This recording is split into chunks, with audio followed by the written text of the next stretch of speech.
മാലയിടല്, ഭക്ഷണക്രമം, ചരണം വിളിക്കല്. ഈ ഉപാധിയെ ശരിക്കും 41 ദിവസം വ്രതം എടുത്തിട്ടേ പോകാൻ പറ്റുള്ളൂ. അങ്ങനെ ഒരു വ്രതം എടുത്ത് 41 ദിവസം വ്രതം എടുത്ത ആളുകളെ നമ്മൾ പരീക്ഷിച്ച് ശബരിമലയ്ക്ക് കൊണ്ടുവരാൻ തുടങ്ങി കഴിഞ്ഞാൽ ഈ തിരക്കൊന്നും ശബരിമലയിൽ ഉണ്ടാവില്ല. ആകെ മണ്ഡലകാലത്ത് ഒരു 10,000-5,000 ആൾ വരും.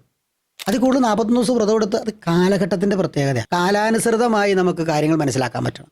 ബുദ്ധിപരമായി നമുക്ക് കാര്യങ്ങൾ മനസ്സിലാക്കാൻ പറ്റും.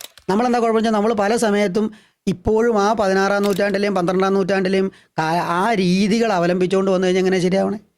കാലാധിവർത്തിയായിട്ട് അയ്യപ്പൻ നിൽക്കുന്നതിൻ്റെ കാരണം എന്താ?